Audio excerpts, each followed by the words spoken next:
often mesmerized more by the music and the beat, and we don't really hear the lyrics in these songs and these verses. And there's something about putting words into this rhythm and cadence and meter, and this is exactly what gospel music is. It's God's spell, gospel. When the thoughts are calmly collected and the imagination is properly directed, the dots are easily connected.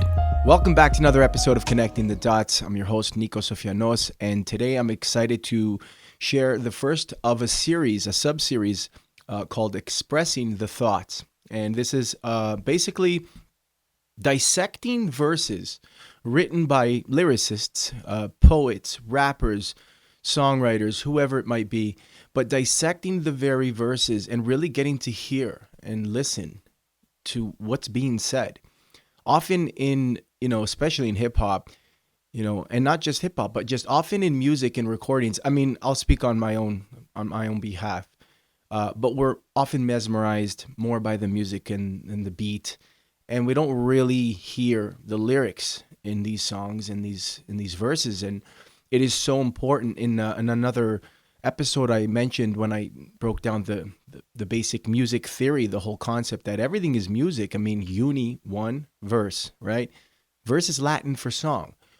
So, and the quote I often recite, I love so much. I think it was Socrates who said this, that man speaks in prose, but the gods speak in verse. So there's something about putting words into this rhythm and cadence and meter, and this is exactly what gospel music is. It's God's spell, gospel, actually. And the music industry has long utilized the power, obviously, of music in the not so righteous way. Let's just put it that way. I don't want to get too heavy right now. It's actually Easter, and there's no better time of season and year, and no better season and time of year to really do this particular introductory to this sub-series, because I've done a lot of expressing the thoughts in my own artistry. And this particular verse I'm going to share with you today, it's a verse I wrote for my mother, who's born May 2nd, and not long after that is Greekster, or Greek Easter, Orthodox Easter, according to the Gregorian calendar. So it's a very special time, and also it's very interesting because interesting that my mom's a fixed sign of Earth, which is Mother Earth, and therefore I wrote this verse to my mother as not just my biological mother who gave me life, who birthed me into this plane, into this, as you'll hear in the verse, this hexahedron, this Garden of Eden, but like Mother Earth, like fractally, what she represents on a microcosm, what Mother Earth herself represents on the macro. It goes like this. You're my foundation, my brick in the wall. You're my grip when I step to rise quick and stand tall. Your divinity, my femininity, intelligence at play, infinite possibility. The reason I breathe, the reason I be, physically expressed as C to the power 3 in this hexahedron, Garden of Eden, the paradise my whole life I've been seeking. But I keep persisting even though you keep persisting. Ain't no coincidence that we keep existing. You're my foundation, my brick in the wall. You're my grip when I slip to rise quick and stand tall. Your divinity, my femininity, intelligence at play, infinite possibility. The reason I breathe, the reason I be, physically expressed as C to the power 3 in this hexahedron, Garden of Eden, the paradise my whole life I've been seeking. But I keep resisting even though you keep persisting. Ain't no coincidence that we keep existing as mother and son in this human condition. Whether it's our karma or just a soul mission, it's the universe's way of forcing me to stay until I learn to turn my rays into practical ways to get paid and be stable. Both feet on the ground, food on the table. So what I'm talking to is my mother. But I keep resisting even though you keep persisting. And I'm talking about my raise, turning my raise to get paid. My mother's a Taurus, and my mother wants nothing more from her little Leo son than to see all the rays and exuberance and joy I radiate be turned into practical ways to actually, get paid and be stable, both feet on the ground, food on the table, right? So, in our case, I find it's like this push pull, and it's just the same as Earth, Mother Earth, and the sun, or magnetism and electricity. This whole process of electromagnetism, which is an oscillation, a vibration, back and forth, back and forth. It's a dance, and actually, this is a beautiful acronym for dance. Give big ups to the Gospel of Hip Hop, KRS-One, is destroying all negative circumstances every day, spiritually. Dances to destroy all negative circumstances every day. Therefore, not seeing these opposites as, like in the bipolar way, where it's like, I can't take this. I can't. No, it's like recognizing this is the polarity. This is what makes art. This is what makes it so beautiful. So you're my foundation, my brick in the wall. You're my grip when I slip to rise quick and stand tall. Fixed earth, my foundation, literally Mother Earth. Your divinity, my femininity. Intelligence at play, infinite possibility. Your divinity, literally the feminine, divine feminine entity, the creativity. Intelligence at play is what Einstein defined creativity. Intelligence at play. And then it goes on to saying, you're the reason I breathe, the reason I be. She bore me. Physically expressed as C to the power 3. Now, what I'm referring to that is C is carbon, and 333 to the power 3. What I mean by that is like C as in carbon, 6 protons, 6 neutrons, and 6 electrons, which in the third dimension here, physically, viscerally, is what we're all made up of biologically.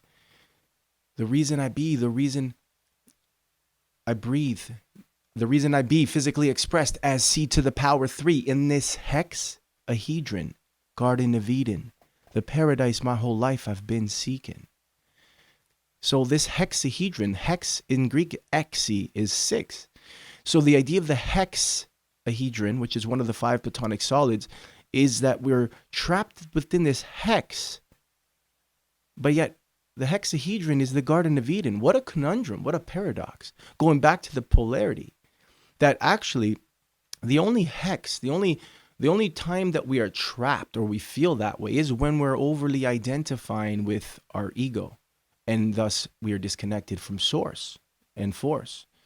And this is where and why the creative art, the process of creativity and creating, whether it's musically or visually, whatever it is so important, because it's how we break the hex, so to speak, and we embrace the hexahedron, and we see it and turn it into the Garden of Eden.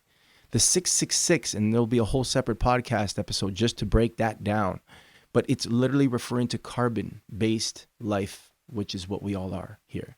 So to the power 3 in this hexahedron, Garden of Eden, the paradise my whole life I've been seeking. Imagine a soul trapped up there in the astral. You'd be seeking that, to experience that, the 5 senses, right? To come down, to be born, and actually be able to taste and touch and smell, right? And see this incredible creation that God has provided us, that God is. And again, that's a whole concept, and I'm not going to approach, but God is not as in the person, the process, the very process and the very constituents that make up this universe, this beautiful existence that we all get to coexist with. But I keep resisting, even though you keep persisting. Ain't no coincidence that we keep existing. Speaking of existence, as mother and son in this human condition. So I keep resisting what? She keeps persisting, like Taurus does. Persist, like, come on, you got to do this. You got to get a job. You got to go to school. You got to, that like really foundation, not like fixed earth, practical stuff. That's all of it. It's like, that's what she's trying to bestow to her son. But in this human condition, I keep resisting. she keeps persisting. It's no coincidence that we keep existing. The idea that there's karma, there's things will be repeated until they're processed, so it's either you evolve or you repeat. Because another way to look at universe is like university. Everything here, it's like one big school, and Earth is just one of the classrooms. So you'll keep repeating grade 3 if needs be, until you get, what you're supposed to get. So in our case, I feel it's like with my mom, like, man, there's such karma. And I believe this for everyone. Like, we're not just born by coincidence by this mother and father. They were the exact genetic code that we selected in order to come down from the soul, the astral, to have the opportunity, whether it was this eye color, whether it was this physical, physique, whatever it is, to have this exact genetic code, to be this physiological makeup, to be that psychological predisposition, to basically be able to go through the whole thing again, life. Here's a good one: linear, introspective, fairy tale with no ending, life. To go through this thing for the sake of, there is no ending, but there's constant also evolving, to learn exactly what we came here to learn. So the soul knows all this, but part of the deal is we forget this when we come into, and that's why it's called the wheel of karma, this solar system, and this place, this Garden of Eden that we exist in, where there's duality, there's polarity. And we have the option, therefore, to go towards closer getting it or further kind of running from it and therefore regretting it and having to come back. So with my mother, who I think her moon is in Pisces. No, she's rising Pisces. Her moon is in Virgo. But there's some very interesting, I've looked at even just astrologically, like aspects that make it very clear that ain't no coincidence. Like, we keep existing as mother and son in this human condition, whether it's our karma or just the soul mission. It's the universe's way of forcing me to stay until I learn to turn my rays into practical ways to get paid and be stable. Both feet on the ground, food on the table. So it's like the universe has, the universe is divine intelligence. The first principle in Hermeticism is mentalism, which is that the universe is all this substance of mind.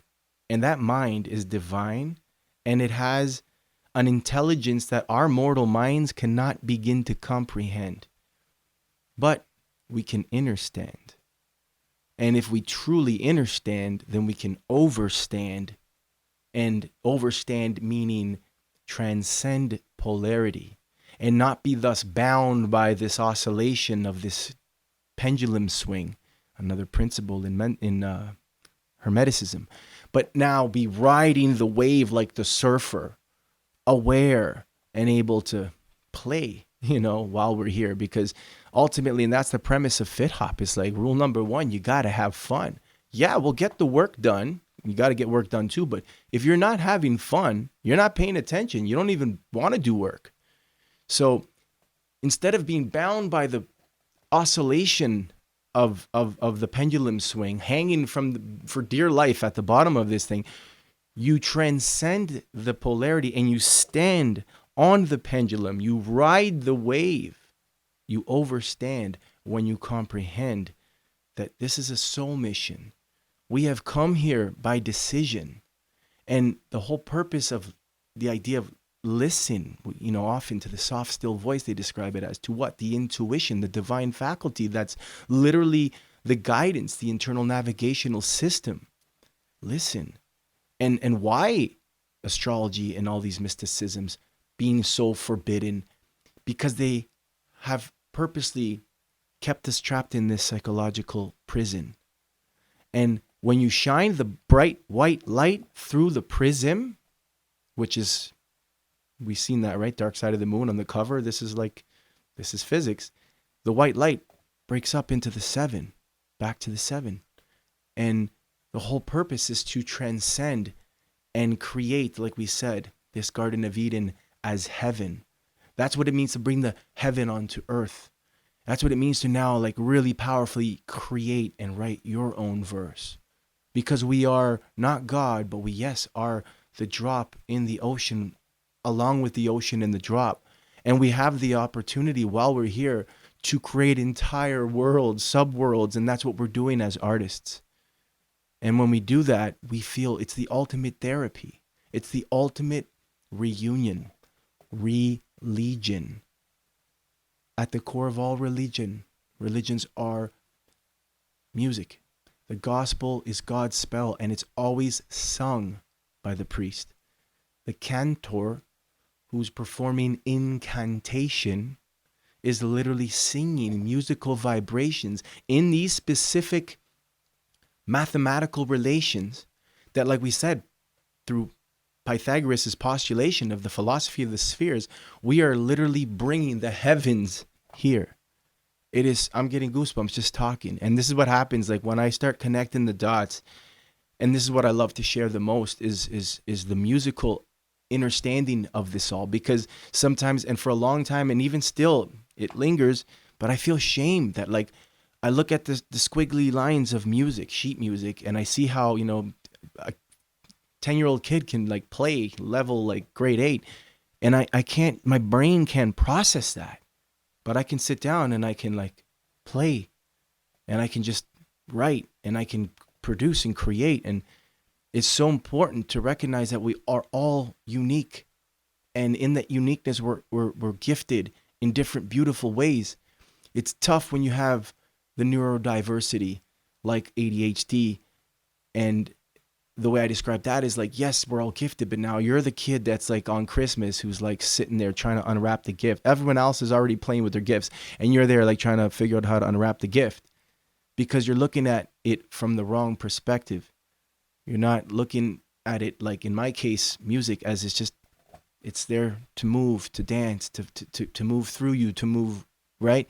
So anyway, so important, man. I went a little bit off track, but again, this is part of the gift and curse of ADHD. It's like attention dialed in to higher dimensions.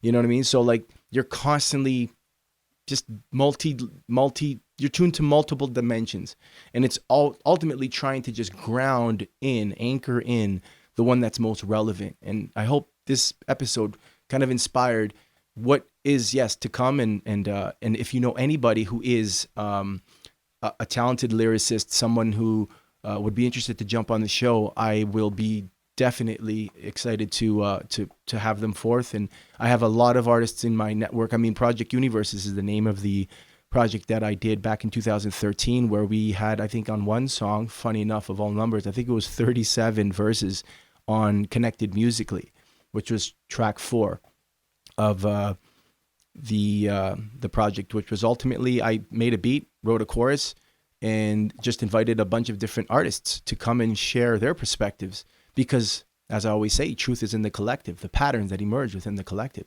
And it was inspired on 9/11, literally, when Sheldon Universe, good friend of mine and brilliantly talented musician who totally gets the squiggly lines, it's so funny, but he had suggested, hey man, like, why don't you do something for like a tribute to 9/11? And that's when I started Project Universes. I said, yeah, you know what? I wrote, this is to the brothers and the sisters. This is to the brothers and the sisters, to the mothers and the fathers and families.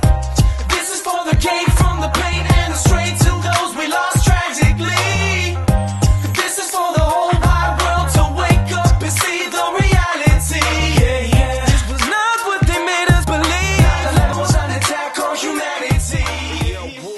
So in that track, I was just basically saying like, yo, let's look at this. What happened there was an attack not on just the U.S. from, Bin Laden and the guys in the Middle East. This was an attack on humanity.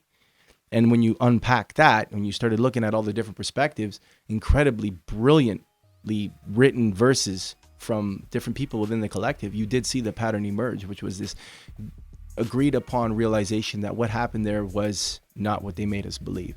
And that being said, when the mind is calmly collected and the imagination is properly directed, the dots are easily connected. I'm your host, Nico Sofianos. Remember who you are.